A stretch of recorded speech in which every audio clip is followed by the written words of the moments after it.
ఇవాళ మనం ఐవీఎఫ్ అంటే ఏంటో తెలుసుకుందాం. ఐవీఎఫ్ అంటే ఇన్ విట్రో ఫర్టిలైజేషన్. అంటే మన బాడీ లోపల కాకుండా ఇన్ విట్రో అంటే బయట ల్యాబ్లో ఫర్టిలైజేషన్ అవుతుంది. అయితే ఐయుఐలో మనకి ఫర్టిలైజేషన్ అనేది బాడీ లోపలనే అవుతుంది. ఐవీఎఫ్లో ఫర్టిలైజేషన్ బయట అవుతుంది. అయితే ఎలానో చెప్తాను. మామూలుగా ఫీమేల్ పార్ట్నర్కి ఇంజెక్షన్స్ ఇచ్చి చాలా అండాలు మామూలుగా ప్రతి నెల ఒక్కటే అండం విడుదలవుతుంది న్యాచురల్గా. అలా కాకుండా మెడిసిన్స్ ఇంజెక్షన్స్ ఇవ్వడం వల్ల ఒకటే నెలలో చాలా అండాలు వచ్చేటట్టుగా ఇంజెక్షన్స్ ఇస్తాం. ఇచ్చిన తర్వాత కరెక్ట్గా మంచిగా మెచ్యూరిటీ వచ్చిన తర్వాత వాటిని రిలీజ్ చేసే టైంలో ఒక ఎగ్ పికప్ అనే ఒక ప్రాసెస్ ద్వారా అనస్థీషియా ఇచ్చేసి అండాలన్నీ బయటికి తీసుకుంటాం.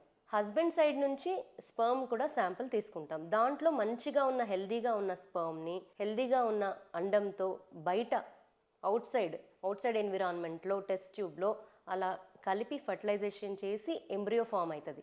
ఎంబ్రియో కొన్ని రోజులు అక్కడే కల్చర్ అవుతుంది మీడియాలో. దాని తర్వాత ఈ గర్భసంచి యొక్క లేయర్ ఎండోమెట్రియం అంటారు దీన్ని. ఈ గర్భసంచి లేయర్ని ప్రిపేర్ చేసి రైట్ టైంలో ఇది కరెక్ట్గా ఇంప్లాంటేషన్ టైం అని అనుకున్నప్పుడు ఆ బయట ఉన్న ఎంబ్రియోని తెచ్చేసి ఇక్కడ లోపల ఇంజెక్ట్ చేయడం జరుగుతుంది ఐవీఎఫ్ ప్రాసెస్లో. అయితే ఈ ఇంజెక్ట్ చేసేటప్పుడు ఈ ఎండోమెట్రియల్ లేయర్ అనేది చాలా బాగుండాలి. అప్పుడే అది పట్టుకుంటుంది అనమాట. ఇంప్లాంటేషన్ అప్పుడే జరుగుతుంది.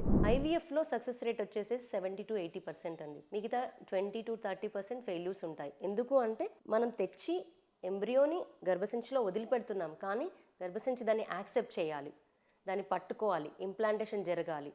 సో అది మన చేతిలో ఉండదు. అందుకని ఐవీఎఫ్లో సక్సెస్ రేట్ వచ్చేసి 70 to 80% అండి. మరిన్ని అప్డేట్స్ కోసం నా ఛానల్ని ఫాలో అవ్వండి.